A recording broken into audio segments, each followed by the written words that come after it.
네, 오늘 이 시간에 우리가 함께 나눌 하나님 말씀은 마가복음 5장 25절에서 34절까지 기록되어 있는 본문의 말씀입니다.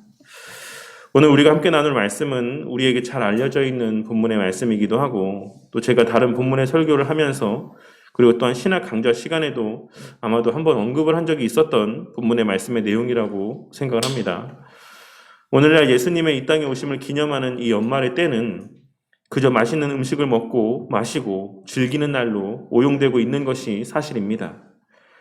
세상 사람들은 예수님의 이 땅에 오심이 무엇을 의미하는지도 알지 못한 채, 무엇을 기뻐해야 되는지도 알지 못한 채, 그저 조성된 들뜬 분위기와 기분에 취해 이 연말의 때를 보내고, 심지어 교회를 다니는 이들까지도 막연한 즐거움 가운데, 실체가 없는 막연한 즐거움 가운데 이 연말을 보내는 경우가 너무나도 많이 있는 것입니다. 하지만 우리가 예수님의 이 땅에 오심에 의미하는 바가 무엇인지를 바르게 깨닫게 된다라고 한다면, 예수님께서 이 땅에 인간의 몸을 입고 오셨다라고 하는 사실이 너무나도 기쁘고 감사한 일로 여겨지는 동시에, 그와 함께 우리 가운데는 거룩한 부담들이 자리하게 될 수밖에 없다라는 사실을 우리는 반드시 깨달아야지만 될 것입니다. 그저 마냥 흥청망청 기쁘고 들뜬 분위기 가운데 이 연말의 때를 맞이하고 보낼 수는 없다라는 것입니다. 오늘 이 시간 혈루병에 걸려 오랜 시간 고생하였던 한 여인이 회복되어지는 사건을 통해 증거하시는 하나님의 교훈의 메시지를 통해서 우리 예수님의 이 땅에 오심과 우리가 그 안에 거한다라고 하는 사실이 의미하는 바가 무엇인지를 함께 생각해 보고자 합니다. 그리하여 오늘부터 성탄 감사 예배와 다음 주 주일 예배까지 함께 나눌 계속해서 이어지는 일련의 말씀들을 통해 예수님의 성육신 하심으로 말미암아 누리게 되는 은혜가 무엇인지를 깨닫게 되는 동시에 그 은혜가 우리 삶에 어떤 변화의 모습을 이끌어내는지 또한 함께 깨닫게 되므로 예수님의 성육신 하심으로 말미암는 실제적인 유익들과 또한 실체가 분명한 기쁨이 충만한 이 연말의 시즌을 보내는 우리 바른교회 성도님들이 되기를 바라겠습니다. 오늘 말씀은 예수님께서 회당장 야이로의 죽은 딸을 다시 살리러 가시는 도중에 일어난 사건에 대한 기록입니다. 우리는 오늘 우리가 함께 나눌 말씀 바로 뒷부분인 42절에 기록된 말씀의 내용을 통해서 당시 회당장 야이로의 딸의 나이가 12살이었다라고 하는 사실을 확인할 수가 있습니다. 그리고 오늘 본문에 등장하는 혈루병을 앓고 있었던 이 여인이 병을 앓았던 기간 또한 12년이었다라고 하는 사실을 우리는 오늘 본문의 말씀을 통해 확인할 수가 있는 것입니다. 그리고 이는 이 두 일련의 사건들이 아주 밀접한 관계를 맺고 있다라는 그와 같은 사실을 나타내 보여주시기 위한 하나님의 의도가 담긴 일치라고 할 수가 있을 것입니다. 하나님께서는 회당장 야이로의 딸을 다시 살리러 가시는 그 발걸음 가운데 의도적으로 혈루병을 앓고 있었던 한 여인으로 하여금 예수님께로 발걸음하게 하셨고, 또한 그 과정에서 그녀의 병이 회복되게 하심으로 당시 야이로의 딸을 고치시러 가는 발걸음 가운데 함께하는 자들에게 어떤 분명한 메시지를 전해주고자 하셨던 것이고, 또한 이 글을 읽는 독자들로 하여금 앞으로의 벌어질 사건에 대한 기대감을 높이게 하고자 하시는 의도에서 이어질 죽은 야이로의 딸을 살리시는 일을 행하시기에 앞서 의도적으로 이 사건에 대한 내용들을 기록하게 하신 것입니다. 하지만 물론 그렇다라고 해서 이 본문 말씀에 기록된 이 사건이 이후에 이어지는 죽은 야이로의 딸을 되살리시는 사건에 비해서 그 중요성이 떨어진다라고는 할 수가 없을 것입니다. 이 말씀 또한 너무나도 중요한 그 나름의 의미를 지니고 있는 것은 당연한 것입니다. 오늘 본문 말씀에 등장하고 있는 이 여인은 앞서도 말씀드렸던 것처럼 12해, 즉 12년 동안 혈루병을 앓고 있었다라고 본문 말씀은 증거하고 있습니다. 12년이라고 하는 시간은 그 자체만으로도 충분히 긴 시간이긴 하지만 특별히 그 기간이 12년이었다라고 하는 사실은 늘 말씀드리는 것처럼 성경에서의 12라고 하는 숫자가 특별한 의미를 갖고 있기 때문이라고 할 수가 있을 것입니다. 하나님께서는 그녀의 투병 기간을 의도적으로 12년이 되게 하셨고, 또한 이것을 성경 말씀 가운데 기록하게 하심으로 그녀가 이 땅에서 이 혈루병으로 말미암아 겪고 감내해야 됐던 고통의 시간들이 극도로 고통스럽고 또한 충분히 고통스러운 시간이었었다라는 사실을 나타내 보여주고 있으신 것입니다. 그리고 그러한 의미가 26절에 기록된 많은 의사에게 많은 괴로움을 받았고 가진 것도 다 허비하였으되 아무 효험이 없고 도리어 더 중하여졌던 차에 라고 하는 말씀 가운데도 잘 드러나고 있는 것이라 할 수 있는 것입니다. 본문 말씀에서의 많은이라고 번역된 헬라어 표현은 실제로는 엄청나게, 심하게 라고 하는 의미를 지니고 있는 표현입니다. 마가는 그러한 의미의 표현을 2번이나 반복해서 연달아 사용함으로써 이 여인이 이 병을 낫기 위해 셀 수 없이 수많은 의사들을 찾아다녔고 그로 인해 그 과정에서 엄청난 괴로움을 받았다라고 하는 사실을 잘 나타내 보여주고 있습니다. 오늘날에도 어떤 질병에서 회복되기 위해 이 병원 저 병원들을 찾아다니고 그럼에도 불구하고 치료가 되지 않았을 때 그 환자가 겪게 되는 고통과 실망감이라고 하는 것은 그것을 겪어보지 않은 사람은 절대 이해할 수 없는 고통일 것이다라고 생각을 합니다. 제가 예전에 한번 김희중 선교사님의 손의 그 건선에 대해서 한번 말씀드린 적이 있는 것을 기억하시는 성도님들이 있으실 것입니다. 그 손을 아마 성도님들은 보시지 못했겠지만 저는 여러 번 보았는데 정말 이 손에 있는 살 피부가 다 벗겨졌어요. 그래서 정말 뭐 하나 사소한 거를 짚는데도 엄청난 고통이 있는 그런 질병이었습니다. 그래서 늘 흰색 수갑을 차고 이렇게 장갑을 차고 다니셨는데 그래서 한국에 들어오실 때마다 이 건선을 잘 치료한 병원이 있다라고 하면 정말 거리를 마다하지 않고 부산이든 전라도든 어디든지 간에 이 병원을 치료하기 위해서 정말 안 다녀보신 곳이 없었습니다. 그럼에도 불구하고 그렇게 치료를 받으실 때마다 기대를 갖고 치료를 받으셨지만 결국 회복되지 않으셨고 지금도 여전히 장갑을 끼고 선교 사역을 감당하고 있으신 가운데 있습니다. 그런데 그렇게 여러 곳을 찾아다니면서 치료를 받았음에도 불구하고 그 치료가 되지 않는 것, 제가 선교사님에게 늘 여쭤보거든요. 선교사님 좀 이렇게 이번에 치료 받으신 건 좀 괜찮으세요? 라고 했을 때 그것이 2번, 3번, 4번 계속 횟수가 쌓여가면서 선교사님이 말씀하시는 그 말씀의 태도의 변화를 통해서 그것이 얼마나 선교사님에게 힘듦으로 여겨지는지를 충분히 짐작할 수가 있었습니다. 우리는 우리가 직접 그와 같은 일들을 경험해 본 적이 없다라고 하면 그 고통의 정도를 절대 이해할 수가 없는 것입니다. 그리고 게다가 오늘 말씀 가운데 기록되어 있는 이 시대 가운데서는 오늘날에는 상상할 수도 없는 치료법들이 통용되고 있었다라는 사실을 우리는 당시의 문헌 자료들을 통해 확인할 수가 있습니다. 당시에 남아있는 문헌 자료들을 통해서 그 당시 이 혈루병을 치료했던 치료법으로 소개되고 있는 내용들을 살펴보면 마늘 등과 같은 식물들의 포도주를 섞어서 마시게 하거나 환자를 갑작스럽게 놀라게 하여서 너는 혈루에서 일어서라 라고 이렇게 외치는 등 갖가지 검증되지 않은 미신적이고 비과학적인 방법들이 이 치료의 방법으로 사용되어졌다는 사실을 확인할 수가 있습니다. 그리고 물론 이 2가지의 방법은 당시 행해졌던 수많은 비상식적인 치료 방법 가운데 지극히 일부, 빙산의 일각에 불과했을 것이다라고 생각합니다. 오늘날에는 상상할 수도 없었던 정말 비과학적이고 비이성적인 그러한 치료의 방법들이 당시에 횡행하고 있었다는 사실입니다. 그러니 그와 같은 온갖 비상식적이고 비과학적인 치료를 수없이 반복하며 계속 받아와야지만 했던 이 여인이 받았을 심적인 또한 육적인 고통이라고 하는 것은 말로 표현할 수 없을 정도였을 것이 분명한 것입니다. 물론 그녀가 만난 수많은 의사들 가운데 일부의 사람들은 어느 정도 의학적인 지식을 갖고 있는 사람들도 있었을 것이고 또한 어떤 물질적인 이윤을 추구하는 것이 아닌 정말로 이 여인의 병을 낫게 하기 위한 마음에서의 치료 과정 가운데 열심을 나타냈던 사람들도 있었을 것이 분명합니다. 하지만 그럼에도 불구하고 그 어떤 의사도 이 여인을 이 혈루병에서 자유하게 할 수 없었고 결국 그 모든 과정들이 이 여인으로 하여금 지치게 만들고 물질적인 면에 있어서도 그녀를 극도의 가난 가운데 살아가게 만들 수밖에 없었던 것이었습니다. 그러던 차에 이 여인은 예수님에 대한 소문을 듣게 됩니다. 그리고 그녀는 27절에 기록된 말씀에서와 같이 예수님의 앞이 아닌 예수님과 제자들의 무리 뒤쪽을 통해서 예수님에게 은밀하게 접근한 이후 예수님의 옷에 손을 대었던 것입니다. 그녀가 그와 같이 예수님 앞으로 나오지 못하고 뒤로 돌아올 수밖에 없었던 것은 그럴 만한 몇 가지 사정과 이유가 있었기 때문이라고 할 수 있습니다.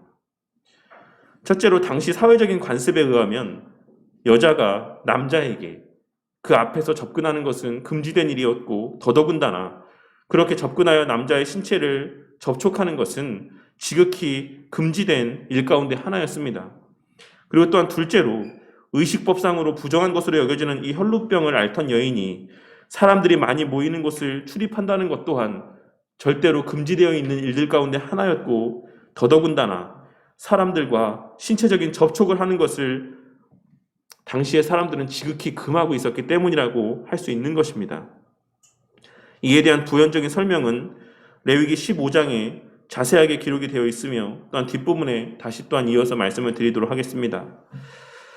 어찌되었건 이와 같은 연유로 인해 이 여인은 예수님의 뒤편으로 돌아서 사람들의 눈에 띄지 않도록 조심스럽게 접근을 해야지만 됐던 것입니다. 그리고 앞서 말씀드렸던 바와 같이 그녀는 예수님의 옷자락에 손을 대었습니다. 본문에서의 이 장면에 대해 마가는 옷이라고 표현을 하고 있긴 하지만 마태와 누가는 옷가, 옷깃으로 표현을 하고 있습니다. 그리고 사실 마태나 누가의 표현이 좀 더 상황상 정확한 표현이라고 할 수가 있을 것입니다. 이 여인은 예수님께서 눈치채지 못하도록 예수님의 옷깃, 즉 옷의 가장자리를 스치듯 만졌던 것이라고 할 수가 있는 것입니다. 우리는 3장 10절에 기록된 말씀인 이는 많은 사람을 고치셨으므로 병으로 고생하는 자들이 예수를 만지고자 하여 몰려왔음이더라 라고 하는 말씀의 내용을 통해서 당시에 병이 낫기를 바라는 마음으로 예수님을 만지고자 예수님을 찾아왔던 자들이 수도 없이 많았다라고 하는 사실을 잘 알 수 있습니다. 하지만 그들이 예수님에 대하여 갖고 있었던 생각과 오늘 본문 말씀에 등장하는 여인이 갖고 있었던 생각에는 분명한 차이가 있었다라고 할 수가 있습니다.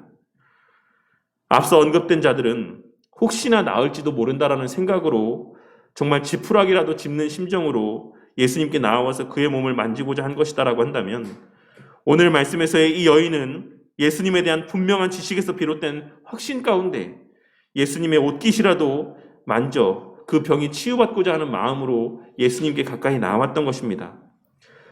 그녀에게는 자신을 이 질병에서 온전히 낫게 하실 수 있는 분이 오직 예수님밖에 없다라는 사실에 대한 분명한 확신이 있었고 그러한 확신 가운데 그녀는 수단과 방법을 가리지 않고 예수님께로 접근하여 예수님의 옷깃에 손을 대었던 것입니다. 그리고 그러한 그녀의 믿음에 대한 부연적인 설명이 바로 28절에 기록되어 있는 말씀의 내용이라고 할 수 있는 것입니다. 이는 내가 그의 옷에만 손을 대어도 구원을 받으리라 생각함일러라. 그런데 여기서 함일러라 라고 번역되어 있는 표현은 원문에 기록되기를 반복적인 행위를 나타내는 표현으로 기록이 되어 있습니다. 그리고 이와 같은 의도적인 마가에 기록된 표현을 통해서 우리는 그녀가 예수님에 대한 확신 가운데 그러한 자신의 신념과 믿음을 수없이 반복적으로 입술로 되뇌이며 예수님께 나아가 그의 옷자락에 손을 대었다라고 하는 사실을 확인할 수가 있습니다. 내가 분명히 예수님의 옷자락에 손만 대도 이 병이 나을 거야. 반드시 나을 거야. 반드시 그렇게 될 거야. 라고 하는 사실을 그 입술로 되뇌이며 예수님께 나아왔다라는 것입니다. 그리고 이는 또한 그녀의 오늘 말씀에 기록된 행위가 어떤 즉흥적인 감정에서 발현된 행위가 아닌 지속적으로 소유하고 있었던 확신에서 비롯된 행위라는 사실 또한 그와 같은 표현의 내용들을 통해 확인할 수가 있는 것이라고 할 수 있는 것입니다. 그리고 그와 같은 그녀의 믿음의 화답이라도 하듯 그녀가 예수님의 옷자락에 손을 댄 그 순간 그녀의 육신의 질병의 문제는 완전하게 해결받게 되었습니다. 그런데 그러한 일들이 있은 직후에 예수님께서는 그녀의 그와 같은 행위를 드러내 보이시기 위해 가시던 걸음을 멈추었다라고 오늘 본문 말씀은 증거하고 있습니다. 마가는 오늘 본문의 말씀의 내용을 통해서 예수님께서 여인이 자신의 옷에 손을 대자마자 바로 그 순간 그녀가 자신의 몸에 손을 대었다라고 하는 사실을 인지하셨다라고 기록하고 있습니다. 수많은 사람들이 예수님을 애워싸고 밀치기도 하므로 예수님의 몸에 그들의 손이 수없이 닿고 있는 중이었음에도 불구하고 예수님께서는 누가 어떤 목적을 갖고 자신의 옷에 손을 대었는지 정확하게 인지하셨다라고 오늘 본문 말씀은 증거하고 있는 것입니다. 그리고 이어서 예수님께서 하신 말씀은 누가 내 옷에 손을 대었느냐라고 하시는 말씀이었습니다. 예수님께서 이와 같은 질문을 하고 있으신 것은 누가 자신의 옷자락에 손을 대었는지를 정말 모르셨기 때문에 하고 있는 질문은 아니었을 것입니다. 예수님께서는 물론 그가 누구인지 다 알고 있으셨지만 이 여인의 정체가 무엇인지 그 자리에 함께 있는 수많은 사람들 앞에 그녀 스스로의 입술로 밝히 증거하게 하시기 위해 의도적으로 이러한 말씀과 행동을 나타내 보이고 있으신 것입니다. 그렇게 예수님께서는 이와 같은 질문을 제자들만 들을 수 있는 목소리로 하신 것이 아니라 한글 번역 성경에는 그 뉘앙스가 잘 드러나 있지 않지만 원문의 뉘앙스를 살펴보면 여인도 들을 수 있을 만큼 큰 소리로 누가 내 옷에 손을 대었느냐 라고 외치셨던 것입니다. 그리고 그러한 예수님의 질문에 대해 제자들은 사람들이 많아서 주변에 이렇게 사람들이 많이 있었기 때문에 그렇게 서로 밀치고 밀치다가 몸에 닿게 된 것을 갖고 뭘 그렇게 예민하게, 뭘 그렇게 호들갑스럽게 반응하며 어리석은 말씀을 하고 있으시냐라는 뉘앙스로 핀잔을 주듯 예수님께 대답을 하였습니다. 예수님을 향해 한번 주변을 좀 둘러보십시오. 지금 예수님 곁에 있는 사람들이 한두 명이 아닌데 그렇게 많은 사람들이 오고 가다가 예수님 옷자락에 손을 댈 수도 있지. 뭐 그걸 갖고서 그렇게 호들갑스럽게 유난을 떨며 누가 내 옷에 손을 대었느냐고 이런 질문을 지금 하고 있으십니까? 라고 이야기를 하고 있는 것입니다. 하지만 예수님께서는 제자들의 그러한 말에는 전혀 신경도 쓰지 않으시고 그 자리에 멈춰 서서 계속하여 그 여인이 스스로 예수님 앞에 나오기까지 주변을 살피며 움직이지 않고 그 자리에 서 계셨던 것입니다. 마가의 원문에 표현하는 이 장면에 대한 묘사를 미완료형으로 기록함으로써 예수님의 이와 같은 행동이 지속적으로 계속되고 있었다는 사실을 잘 나타내 보여주고 있습니다. 지금 이 본문의 사건이 어떤 상황 가운데 벌어진 사건이라고 말씀을 드렸습니까? 그것은 바로 회당장의 딸인 야이로의 딸이 죽을 지경에 지금 처해서 그 딸의 병을 고치러 가는 길이었다라고 제가 말씀을 드렸습니다. 그러니 지금 많은 사람들은 한시가 급하게 빨리 회당장 야이로의 집에 가서 그 딸을 되살리는 그 일들을 감당해야 된다는 사실을 잘 알고 있었던 것입니다. 그런데 그렇게 분초를 다투는 그와 같은 급박한 상황 속에서 예수님께서는 갑자기 발걸음을 멈추시고 발걸음을 옮기지 아니하시고 계속해서 그 자리에 멈춰 서서 주변을 두리번거리며 서 계셨다라는 것입니다. 그리고 그와 같은 예수님의 행동을 지켜보고 서 있던 이 여인은 예수님께서 가시던 발걸음을 더 이상 옮기지 않으시고 계속 그 자리에 머물러 서 계시자 결국 어쩔 수 없이 떨면서 예수님 앞에 나와 그 앞에 엎드려 모든 일들을 구할 수밖에 없었던 것입니다. 본문에 기록된 이 여인이 느꼈던 두려움이라고 하는 것은 아마도 복합적인 의미에서의 두려움이었을 것입니다. 첫째로는 예수님의 능력을 체험한 것에서 오는 신적인 존재를 향해 갖게 되는 두려움과 경외심이었을 것이고, 또 하나는 자신이 부정한 자임에도 불구하고 사람들이 많은 공개적인 장소 가운데 발걸음을 한 것이나 다른 사람이나 그 어떤 물건도 만져서는 안 되는 그 율법을 어기고 수많은 사람들이 따르는 예수님의 몸에 손을 댄 것이 밝히 드러나게 되므로 그로 말미암아 사람들이 나타내 보일 반응과 행동에 대한 두려움이었을 것이다라고 생각을 합니다. 그럼에도 불구하고 이 여인은 예수님 앞에서 그리고 그곳에 모인 모든 사람들 앞에서 자신의 행한 일들에 대한 내용을 다 고하였습니다. 그리고 그와 같은 여인을 향해 예수님께서는 딸아, 내 믿음이 너를 구원하였으니 평안히 가라. 내 병에서 놓여 건강할지어다 라고 말씀하시며 그녀를 향한 다정한 호칭으로 그녀를 안심시키시고 하나님께서 친히 그녀에게 그와 같은 믿음의 행위를 나타내 보일 수 있게 해주심으로 말미암아 그녀가 누리게 된 구원의 은혜와 그 유익들을 온전히 누리고 만끽하는 삶을 살라고 말씀하셨던 것입니다. 예수님께서는 이를 통해 그녀가 병이 낫게 된 원인이 무엇인지 그곳에 모인 자들 앞에 밝히 드러내 보이셨던 것이고 그로 말미암아 우리 주님이 어떤 분이신지를 다시 한번 그들 앞에 확증하여 주심으로 이제 앞으로 곧 벌어질 회당장 야이로의 딸과 관련된 사건에 대한 기대감을 더욱 높여주고 있으신 것이라 할 수 있는 것입니다. 앞서 오늘 말씀을 시작하면서도 언급했던 바와 같이 오늘 본문의 말씀은 사실 우리에게 너무나도 잘 알려져 있는 본문의 말씀 가운데 하나라고 할 수 있습니다. 아마 교회를 어느 정도 다녀보신 분들이라고 한다면 이 혈루병에 걸렸던 여인, 12해 동안 혈루병을 앓았던 이 여인에 대한 설교를 한 번 들어보지 않으신 성도님들이 별로 없을 것이다라고 할 수 있는 것입니다. 또한 이 사건의 말씀은 모든 공관복음서에 기록이 되어 있는 사건입니다. 이는 그만큼 이 사건이 가지고 있는, 지니고 있는 의미가 중요하다라고 할 수가 있는 것이라 할 수 있습니다. 그렇다라고 하면 우리 성도님들께서는 예전에 이 본문의 설교에 대해서 들으실 때 이 설교가 어떤 방식으로 끝맺음 하였다라고 기억을 하십니까? 아마 대부분의 경우 오늘 이 본문 말씀을 통해서 설교가 되어진 대부분의 내용들은 우리 또한 이 여인과 같은 믿음을 가져야지만 된다 라는 말씀으로 끝맺음했을 것이다라고 생각을 합니다. 우리도 이 여인과 같이 어떤 고난과 역경이 있다라 할지라도 그것을 뚫고 예수님 앞으로 나아가서 예수님을 만지는 믿음이 있어야지만 된다.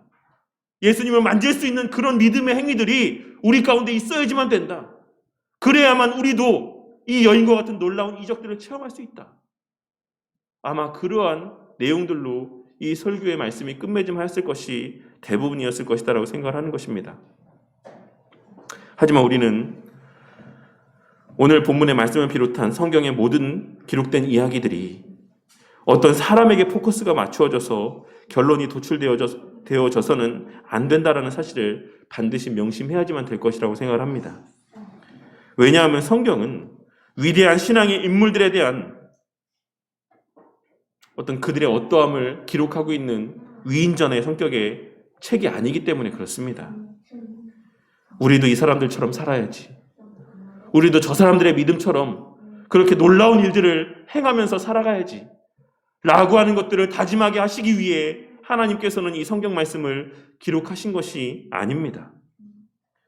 우리는 성경에 기록된 모든 인물들이 예수님의 성품과 속성을 예표하고 또한 나타내 보여주시기 위한 수단으로서의 사람들이라는 사실을 깨닫고 혹은 우리의 부족과 연약을 나타내 보여주시기 위한 수단으로 사용된 자들이라는 사실을 깨달을 수 있어야지만 될 것입니다.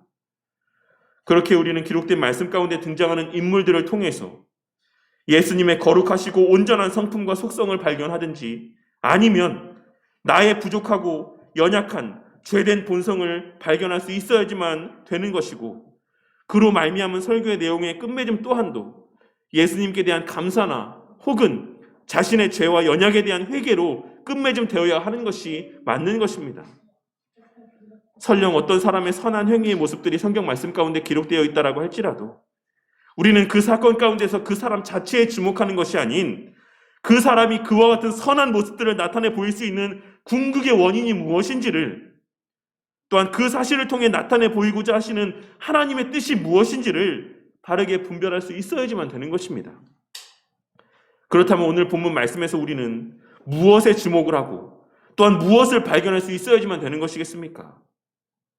오늘날 많은 사람들이 이 본문 말씀을 해석함에 있어 혈루병에 시달렸던 한 여인이 믿음을 가지고 예수님께 나와서 예수님의 옷깃에 손을 대었다. 그리하여서 그 누구도 낫게 할 수 없었던 그 질병의 문제가 해결되었다. 라고 하는 그 사실에 포커스를 맞추어서 이 본문 말씀을 해석하지만 우리는 그와 같은 사람의 관점, 인본주의적인 관점에서 이 말씀을 바라볼 것이 아니라 하나님의 관점에서 그리고 더 나아가 예수님의 이 사건의 1차적인 수신자의 어떤 당사자라고 할 수가 있는 당시의 상황 속에서 이 사건을 목도하고 있는 이 사람들의 눈높이에서 그 시선에서 이 본문 말씀을 해석하고 적용할 수 있어야지만 되는 것입니다. 그렇다면 먼저 이 사건을 직접 목도하고 경험했던 당시에 그 자리에 있었던 이스라엘 백성들과 제자들에게 있어 이 여인이 예수님의 옷깃을 만지고 치유함을 받은 이 사건이 어떻게 여겨졌을 것이다라고 생각을 하십니까? 지금 이 자리, 지금 예수님께서 이 사건을 나타내 보이셨던 이 자리에 함께 있었던 이 유대인들은 이 사건을 보며 어떤 마음들을 가졌을 것이다라고 생각하십니까? 과연 그들도 오늘날 우리가 그러한 것처럼 이 여인에 대해서 주목하였을 것이다라고 생각하십니까? 결코 그렇지 않을 것입니다. 아마도 이 사건을 목도한 당시 제자들이나 이스라엘 백성들에게 있어 이 여인은 결코 주인공이 아니었을 것이 분명하며, 좀 더 직접적으로 표현하자면 그 자리에 있었던 그 누구도 이 여인에게 주목하거나 이 여인의 믿음에 대하여 관심을 가지지 않았을 것이 분명합니다. 왜냐하면 우리는 그 이유와 근거를 당시 혈루병에 대한 이스라엘 사람들의 인식에서 그 이유를 찾을 수가 있는 것입니다. 여기서 잠깐 이 여인이 앓고 있었던 혈루병에 대해 성경 말씀이 무엇이라고 이야기하고 있는지 그 내용들을 한번 살펴보자면, 이 여인이 앓고 있었던 질병은 계속하여서 하혈을 하며 지속적으로 피가 몸 밖으로 배출되는 질병이었습니다. 그리고 레위기 15장 말씀해 보시면 피를 비롯한 사람의 몸에서 그 어떤 것이라 할지라도 그 몸에서 배출되는 것들에 대한 규례가 자세하게 기록되어 있다는 사실을 확인할 수가 있습니다. 그리고 그와 같이 그러한 배출됨이 일반적인 현상이든 아니면 질병으로 인한 특별한 현상이든지 간에 몸에서 어떤 것들이 배출되는 것은 모두 정결하지 못하고 부정한 것으로 여겨졌던 것입니다. 그래서 정말 주기적으로 피를 배출해야지만 되는 여성들도 또 남성들도 마찬가지로 그런 어떤 일반적인 그 신체의 자연스러운 현상임에도 불구하고 그 기간 동안 사람들에게 부정한 자로 여겨졌던 것이 당시의 사회적인 일반적인 모습이었던 것입니다. 그리하여 그가 자는 곳도 부정하게 여겨졌고 그가 앉았던 자리도 부정하게 여겨졌으며 그가 앉았던 자리나 잠을 잤던 곳에 몸을 닿게 되는 자들까지도 부정한 자로 여겨졌던 것이 당시에 이 질병과 관련된 보편적인 사람들의 인식이었던 것입니다. 그리고 심지어는 그와 같은 사람들의 침도 부정한 것이었기 때문에 그러한 상태 가운데 있는 자와 이야기를 나누는 것도, 설령 혹여라도 그 사람의 침이 나에게 튈까를 염려함으로 사람들에게 꺼려지는 일이었으며 그의 몸이 닿는 것은 다 부정한 것이 되는 것이었으므로 그가 사용하거나 그 사람이 만진 그릇은 또한 반드시 깨뜨려야지만 됐던 것입니다. 그런데 그처럼 그녀가 직접 만지지 않았다라고 할지라도 그녀의 몸이 닿았던 곳에 닿기만 해도 그 장소나 물건 또한 부정해지는 이와 같은 상황들 속에서 그녀는 예수님 앞에 직접 나와 예수님의 옷깃을, 예수님이 입고 있었던 그 옷에 손을 대었던 것입니다. 그러니 그 장면을 목도한 수많은 유대인들에게 있어 오늘 이 사건 가운데 정말 관심이 기울여지는 것은 무엇이었을 것이라고 생각하십니까? 이 여인이 12년 동안 혈루병을 앓았다라고 하는 사실은 그 주변에 있는 사람들 가운데 이 여인이 혈루병 걸린 여인이었다라는 사실을 모르는 사람이 없었다라는 것을 의미하는 것이기도 합니다. 12년이라고 하는 오랜 세월을 이 여인은 혈루병을 앓아왔기 때문에 아마도 이 여인이 이 사람들 앞에 몸을 드러냈을 때 모든 사람들은 단번에 그 여인이 혈루병 걸린 여인이었다라는 사실을 분명하게 알았다라는 것입니다. 그렇다라고 하면 그 여인을 바라보며 또 그 여인이 예수님의 옷자락에 손을 대었다라고 하는 그 말을, 그 사실을 알게 됨을 통하여서 이 사람들의 마음 가운데는 어떤 생각이 자리하게 되었을 것이다라고 생각합니까? 그것은 바로 이 부정한 여인이 예수님을 만졌는데, 이 부정한 여인이 예수님의 옷자락에 손을 댔는데 왜 예수님께서 부정하여 주신 것이 아니라 이 여인의 질병이 치유되고 회복되어진 것인가? 라고 하는 것이 이 사람들의 마음 가운데 들었을 가장 큰 의문이었을 것이 분명한 것입니다. 아니, 분명히 혈루병 걸린 여인이 손을 닿는 그 모든 것이 부정해진다라고 했는데 왜 예수님께 손을 대었음에도 불구하고 오히려 이 여인이 깨끗해졌는가? 왜 이 여인의 질병이 회복된 것인가? 라고 하는 것이 당시 그 자리에서 이 사건을 목도한 사람들이 가진 가장 큰 마음이었을 것이다라는 사실입니다. 그들 가운데 그 누구도 이 여인에게 주목하는 것이 아닌 이 여인에게 이와 같은 변화를 일으킨 예수님에게 주목했을 것이 분명하다라는 것입니다. 우리는 구약에 기록된 말씀을 통해 거룩한 것과 거룩하지 않은 것들에 관하여 증거하고 있으신 말씀의 내용들을 확인할 수 있는데 그것은 바로 거룩한 것과 거룩하지 않은 것이 만났을 때에는 거룩한 것이 부정하여진다는 말씀입니다. 우리는 그 사실을 학개서 2장 12절에서 14절에 기록된 말씀을 통해서도 확인할 수가 있는데, 제가 봉독해 보자면, 사람이 옷자락에 거룩한 고기를 쌌는데 그 옷자락이 만일 떡에나 국에나 포도주에나 기름에나 다른 음식물에 닿았으면 그것이 성물이 되겠느냐 하라. 학개가 물음에 제사장들이 대답하여 이르되 아니니라 하는지라. 학개가 이르되 시체를 만져서 부정하여진 자가 만일 그것들 가운데 하나를 만지면 그것이 부정하겠느냐 하니 제사장들이 대답하여 이르되 부정하리라 하더라. 이에 학개가 대답하여 이르되 여호와의 말씀에 내 앞에서 이 백성이 그러하고 이 나라가 그러하고 그들의 손의 모든 일도 그러하고 그들이 거기에서 드리는 것도 부정하니라. 하나님께서 이 말씀을 통해 성경의 말씀을 통해 증거하고 있으신 것은 그것이 아무리 거룩한 것이라고 할지라도 하물며 하나님의 제단 앞에 드려지기 위해 거룩히 구별된 제물이라고 할지라도 그것이 부정한 것에 닿게 되면 그 제물도 부정해진다라고 하는 사실을 말씀하고 있으신 것입니다. 그러므로 학개 선지자는 당시에 부정한 이스라엘 백성들이 드리는 모든 행위가 다 하나님 앞에 부정하게 여겨지는 것이다라는 사실을 증거하였던 것입니다. 그런데 성경의 기록들 가운데 거룩한 것과 부정한 것이 맞닥뜨리게 되었을 때 부정한 것이 오히려 거룩하여진다라고 하는 내용 또한 기록되어 있는 본문의 말씀이 있는데, 그것은 출애굽기 29장과 30절에 기록된 말씀에서의 하나님의 규례의 말씀입니다. 그 가운데 출애굽기 29장 36절에서 37절 말씀을 보시면 매일 숫송아지 하나로 속죄하기 위하여 속죄제를 드리며 또 제단을 위하여 속죄하여 깨끗하게 하고 그것에 기름을 부어 거룩하게 하라. 너는 이레 동안 제단을 위하여 속죄하여 거룩하게 하라. 그리하면 지극히 거룩한 제단이 되리니 제단에 접촉하는 모든 것이 거룩하리라. 라고 기록되어 있는 것과 또한 출애굽기 30장 10절 말씀을 보시면 아론이 1년에 한 번씩 이 향단 뿔을 위하여 속죄하되 속죄제의 피로 1년에 한 번씩 대대로 속죄할지니라. 이 제단은 여호와께 지극히 거룩하니라. 라고 기록이 되어 있고, 또한 29절 말씀에는 이어서 그것들을 지극히 거룩한 것으로 구별하라. 이것에 접촉하는 것은 모두 거룩하리라. 라고 기록되어 있는 것을 확인할 수가 있습니다. 하나님께서는 이 기록된 본문의 말씀을 통해 제단과 제단에 사용되는 기물들에 닿는 모든 것들이 오히려 거룩하여질 것이다라고 말씀하고 있으신 것입니다. 그리고 그와 같은 일들이 가능하게 된 이유에 대해서 증거하기를 그것들 가운데 스스의 피와 관유가 발라져 있기 때문이라고 증거하고 있으신 것입니다. 오늘 말씀에서 이 사건을 목도한 이스라엘 사람들 가운데 일부는 아마도 이 제단과 그 제단 안에 있는 기물들에 대한 규례의 말씀을 떠올렸을 수도 있을 것입니다.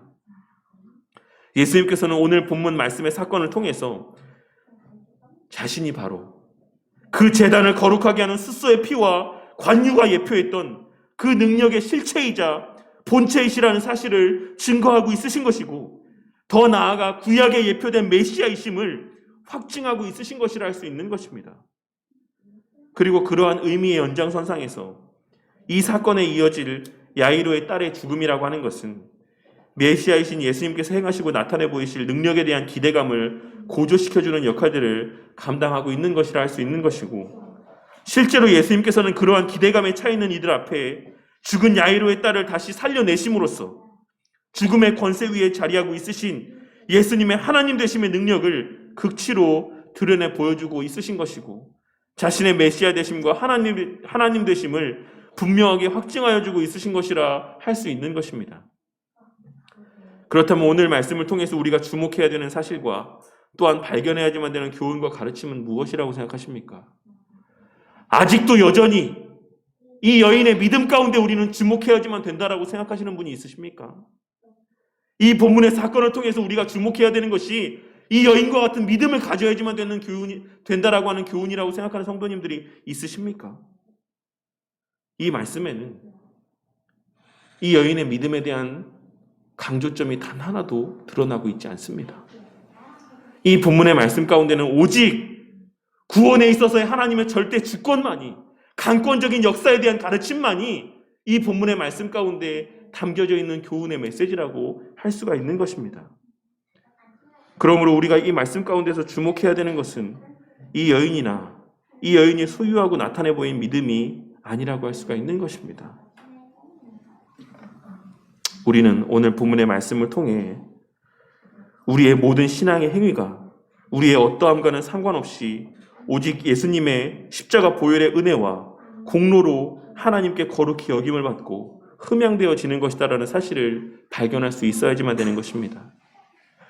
우리는 오직 우리 주 예수 그리스도의 이름으로 기도할 때에만 우리의 기도가 성부 하나님께 상달될 수 있는 것처럼, 그렇기에 우리가 기도할 때마다 언제나 예수님의 이름으로 기도를 드린다라고 고백하는 것처럼 우리의 모든 예배와 우리의 모든 신앙의 행위 또한 오직 예수님의 십자가 대속의 사역의 공로를 의지할 때에만 하나님 앞에 온전히 드려질 수 있는 것이다라는 사실을 깨달을 수 있어야지만 되는 것입니다. 그러니 이 연말의 때에 우리가 예수님의 이 땅에 오심으로 말미암아 기뻐해야지만 되는 것은 바로 우리의 예배가 그 예수님의 피 흘리심으로 말미암아 하나님께서 기쁘게 받으실 만한 예배가 되었다라는 사실에 대한 기쁨인 것이고, 우리의 기도가 예수님의 공로로 말미암아 성부 하나님께 상달될 수 있다라는 사실에 대한 기쁨이어야지만 되는 것입니다. 감히 죄인된 우리가 여전히 더럽고 취약한 죄 가운데 허덕이는 우리의 기도가 우리 예수님의 피 흘리심으로 말미암아 성부 하나님께 상달되어진다라고 하는 것, 우리 같은 사람들의 이 예배가 하나님께서 기뻐 받으실 만한 예배가 된다라고 하는 것, 그것이 예수님의 십자가에서 흘리신 보혈의 은혜로 말미암은 것이다라고 하는 사실에 대한 기쁨이 우리 마음 가운데 자리하고 있어야지만 된다라는 것입니다. 그저 흥겨운 캐롤과 들뜬 분위기, 조성된 인위적인 즐거움 가운데 취해서 이 연말의 때를 보내는 것이 아닌 우리에게 허락된 그 예배와 신앙의 행위들의 의미와 가치를 다시 한번 떠올리며 그 영적인 특권으로 말미암는 기쁨이 우리 가운데 공유되어져야지만 된다라는 사실입니다. 또한 둘째로 우리는 제단과 제단 기물에 닿는 모든 것이 그것의 어떠함과는 상관이 없이 거룩하여진다라는 사실을 통해 우리의 구원에 있어서의 하나님 말씀의 강권적인 역사와 그 능력에 대하여서도 감사할 수 있어야지만 되는 것이고, 그 사실로 말미암아 기뻐할 수 있어야지만 되는 것입니다. 우리가 우리 자신의 모습을 바라보면 어떠합니까? 우리 성도님들 자신의 모습을 한번 돌아보시면 우리 성도님들은 어떤 마음이 드십니까? 야, 너무 신앙 좋다. 나만큼 신앙 좋은 사람이 정말 어디 또 있겠느냐? 나보다 신앙 좋은 사람이 있으면 어디 한번 나와보라고 그래라. 그런 마음이 드십니까? 지난 한 주의 성도님들의 삶을 한번 돌아보시면 정말 그렇게 누구 앞에 내놓아도 부끄럽지 않은 그런 삶을 살았다라고 자신 있게 이야기할 수 있으십니까? 결코 그렇지 않을 것이다라고 생각합니다. 저를 비롯한 그 누구도 이 땅에서의 정상적인 신앙을 소유한 자들이라고 한다면 그 누구도 자신의 어떠함을 자랑할 수 있는 사람은 단 한 사람도 없는 것이 당연하다라는 것입니다. 그리고 사단은 그러한 우리를 향해서 그러한 우리의 연약함을 드러내고 부각시킴으로 날마다 우리를 좌절하고 낙심하고 절망하게 만들고자 하는 것입니다. 예전에도 여러 번 말씀드렸던 것처럼 네가 무슨 성도냐? 너 같은 사람이 무슨 교회를 다니고 예배를 드리냐? 네가 어디 가서 그리스도인이라고 이야기할 수가 있겠느냐? 그런 생각들을 우리 마음 가운데 들게 함으로 날마다 더 하나님 말씀 앞에서 멀어지게 만들고 하나님 앞에서의 자리에서 멀어지게 만들고자 하는 것입니다. 하지만 오늘 말씀에서의 제단과 그 제단의 기물에 대한 말씀을 통해 우리의 거룩하여짐이라고 하는 것은 우리의 어떠함 때문이 아닌 예수님의 십자가 보혈의 능력과 십자가 대속의 사역의 능력에 기인한 것이다라고 하는 사실로 말미암아 위로와 소망과 기쁨이 충만하여지기를 바랍니다. 우리는 여전히 더럽지만 우리는 여전히 혈루병에 걸렸던 이 여인과 같이 더러운 존재들이지만 우리 주님의 보혈이 우리를 깨끗하게 하시는 것이니 우리는 그 보혈의 능력만 의지하면 언제든 우리 하나님 앞에 거룩한 자들로 여김받을 수 있다는 사실을 우리는 명심하고 살아가야지만 되는 것입니다. 그러니 우리의 부족과 연약을 깨닫게 될 때마다 우리 안에 그러한 우리를 거룩하다 여김받게 해주시는 십자가 보혈의 은혜가 우리 마음 가운데 되새겨지는 은혜가 있기를 바라겠습니다. 그리고 특별히 이 연말의 때에 그러한 은혜가 우리 가운데 더욱 충만히 체험되어지고 자각되어지는 은혜가 있기를 바라겠습니다. 그리하여 우리를 거룩하게 하시는 그 십자가 보혈의 강권적인 역사로 말미암아 우리의 어떠함과는 상관없이, 우리의 더럽고 추악함과는 상관이 없이 그 보혈의 강권적인 능력과 역사로 말미암아 우리를 거룩하게 하시는 그 은혜로 말미암아 날마다 더욱 거룩하여져 가고 그 거룩함을 사모하는 마음들이 우리 마음 가운데 더욱 풍성하여지므로 그러한 은혜로 말미암아 이 연말의 때에 큰 기쁨이 충만한 그러한 복된 시절을 보내게 되는 우리 모든 바른교회 성도님들이 되시기를 바라겠습니다. 마지막 셋째로 그 제단과 제물의 기물에 손이 닿는 모든 것이 다 거룩하여진다라는 말씀과 또한 예수님의 옷자락에 손을 댐으로 그 병이 낫게 되었던 이 여인의 모습을 통해서 주의 말씀으로 거듭난 참된 그리스도인들은 주님 안에 거하고 주님께서 그 안에 거하시는 참된 그리스도인들은 세상의 악함 가운데 물들고 오염되는 것이 아니라 오히려 그들을 통해 세상이 거룩하여지게 된다는 사실을 발견하고 깨닫게 되는 은혜가 있기를 바라겠습니다. 하나님께서는 우리를 통해 복음을 전하게 하시고 그 복음을 우리의 삶을 통해 살아내게 하심으로 우리 자신은 물론이요 우리가 속한 가족 구성원들과 우리가 속한 사회 공동체 그리고 우리가 속한 이 교회 공동체를 날이 갈수록 더욱 거룩하여져 가게 하실 것입니다. 내가 만나는 사람들이 나로 말미암아 거룩하여지고 내가 속한 공동체가 나로 말미암아 주를 알게 되고 주의 말씀을 듣게 되므로 그들 또한 거룩하여지는 선한 역사가 일어나게 하실 것이다라는 것입니다. 그러니 오늘 말씀을 통해 우리의 마음 가운데 그 약속에 대한 소망과 확신이 풍성하여지는 은혜가 있기를 바라겠습니다. 특별히 이 연말의 때에 그 실체와 의미도 깨닫지 못한 채 막연한 기쁨 가운데 흥청망청 이 연말의 때를 보내는 수많은 이들을 향해 우리를 통해서 주의 복음이 증거되어지고 그들의 거룩함이 회복되어지게 될 은혜와 그 역사에 대한 소망이 더욱 풍성하여지는 그로 말미암는 기쁨과 은혜가 충만한 이 연말의 때를 보내게 되는 저와 우리 모두가 되기를 바라겠습니다. 다음 주는 성탄 감사 주일입니다. 물론 우리는 그날에 예수님께서 나신 것이 아니라는 사실을 잘 알고 있고 또한 예수님께서 그날을 특별하게 기념하라고 말씀하지 않으셨다라는 사실 또한 잘 알고 있습니다. 하지만 온 세상 대다수의 사람들이 예수님에 대하여 생각할 수 있는 한 날을 우리 가운데 허락하신 의미가 있을 것이다라는 사실 또한 우리는 한번 생각해 볼 필요가 있을 것이라고 생각합니다.